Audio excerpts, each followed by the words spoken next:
Shalom, shalom, shalom, grâce et paix du Seigneur en ce matin chez nos vies. Soyez bénis dans le nom puissant et précieux de notre Seigneur Jésus-Christ de Nazareth. Béni sois-tu, Seigneur, pour ta grâce en ce matin, ta faveur que tu nous accordes. Merci, nous te sommes reconnaissants pour cette journée remplie de bonté dans le nom puissant de Christ Jésus. Alléluia. Bien-aimés, en ce matin, notre méditation sera tirée toujours du livre des Proverbes. Aujourd'hui, nous serons au chapitre 3 des Proverbes, à partir du verset 11 au verset 12. Proverbes chapitre 3, du verset 11 au verset 12. J'ai lu la parole du Seigneur. Mon fils, ne méprise pas la correction de l'Éternel et ne t'effraie point de ses châtiments, car l'Éternel châtie celui qu'il aime, comme un père l'enfant qu'il chérit. Amen. Alléluia. Mon frère, ma soeur, en ce matin, que la grâce du Tout-Puissant soit sur ta vie.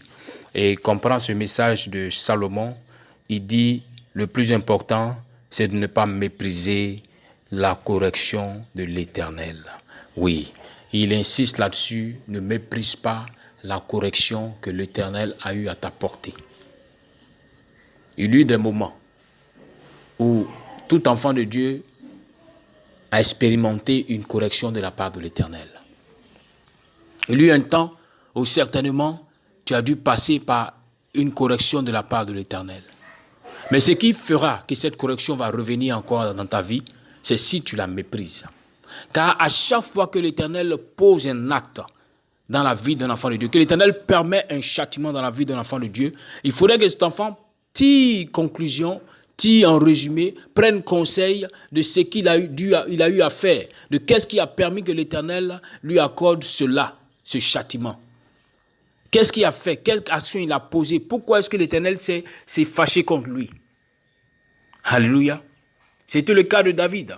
Lorsque David a cherché à prendre la femme d'un autre, lorsque David a organisé un assassinat contre le mari de cette femme, parce qu'il voulait de cette femme, bien-aimé, l'Éternel l'a châtié. Mais quand l'Éternel a châtié David, bien-aimé, David a compris le pourquoi l'Éternel l'a châtié. David n'a pas méprisé le châtiment de l'Éternel, afin que ce même châtiment ne revienne plus encore dans la vie de David.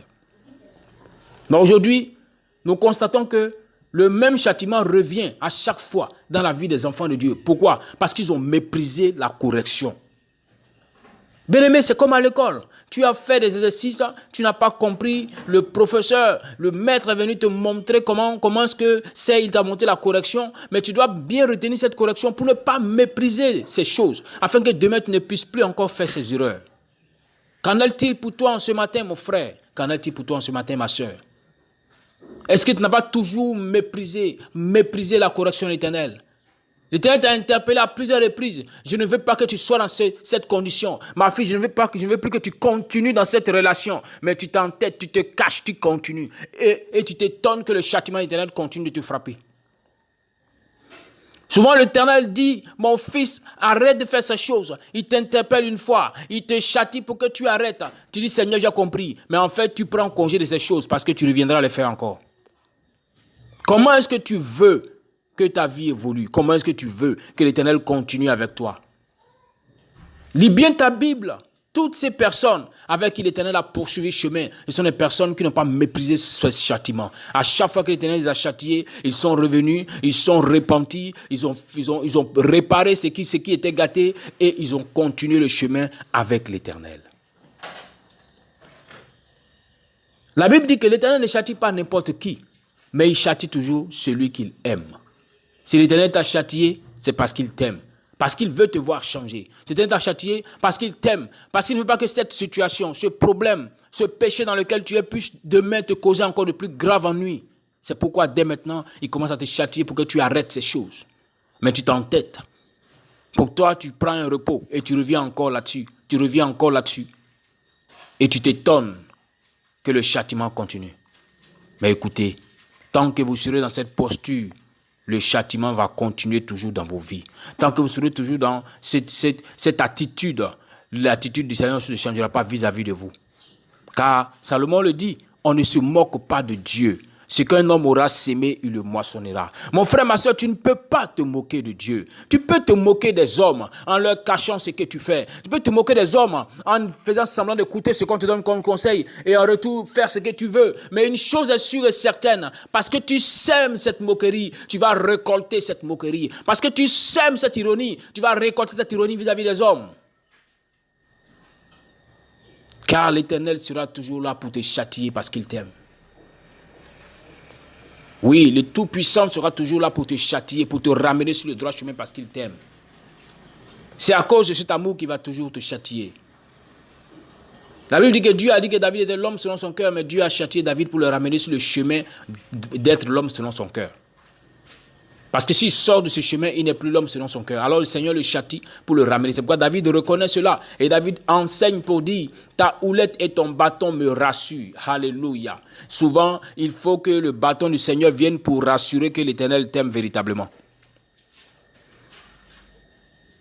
Donc les situations pénibles qu'il a permis, les châtiments qu'il a permis dans ta vie sont pour te rassurer qu'il t'aime. Alors arrête de faire ce que tu continues de faire, ce dans quoi tu es qui n'est pas la gloire du nom du Seigneur. Arrête cette vie-là, arrête cette attitude-là, arrête ces comportements pour expérimenter Dieu davantage et davantage encore. Alléluia. Chacun de nous peut faire des sacrifices et encore des sacrifices. Jésus dit dans les évangiles à ses disciples que celui qui veut être mon disciple, que celui qui veut être mon élève,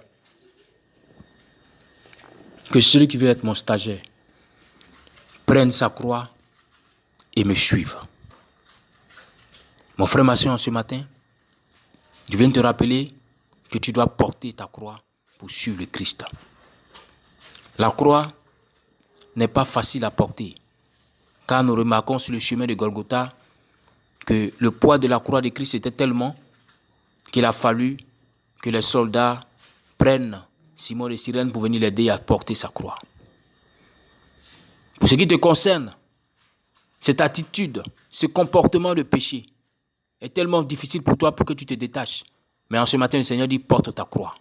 C'est lourd, mais si j'ai permis, c'est parce que je sais qu'en toi, il a la capacité de pouvoir t'en sortir. Paul dit que Dieu qui est tellement amour, Dieu qui nous aime, ne peut pas nous donner une tentation, une épreuve au-delà de nos forces. Non. Ne dis pas que je ne peux pas m'en sortir de cette vie, de cette attitude. Tu peux. Car là où le péché a abondé, la grâce a toujours surabondé. C'est pourquoi je prie qu'en ce matin, la grâce du Tout-Puissant surabonde dans ta vie. La grâce d'Adonai surabonde dans ta vie, afin que tu puisses sortir de cette attitude qui fait qu'à chaque fois Dieu te châtie, qu'à chaque fois l'Éternel te châtie. Certes, il t'aime, mais il veut plus encore te démontrer ton amour en te donnant d'expérimenter sa bénédiction et sa grâce. C'est pourquoi en ce matin, pour ma part, mon frère et ma soeur, je t'invite à être non seulement dans la volonté du Seigneur, mais à vivre comme le Seigneur te demande de vivre. Je t'invite à porter ta croix et à prendre le chemin de Christ pour le suivre dans sa vérité, pour le suivre dans sa volonté, pour le suivre dans son amour. Car là seulement, tu pourras expérimenter de nouvelles choses, de grandes choses et de fortes, puissantes choses. Qu'en ce matin, la grâce, la faveur et la paix de l'Éternel soient avec tous, au nom de Christ Jésus. Amen.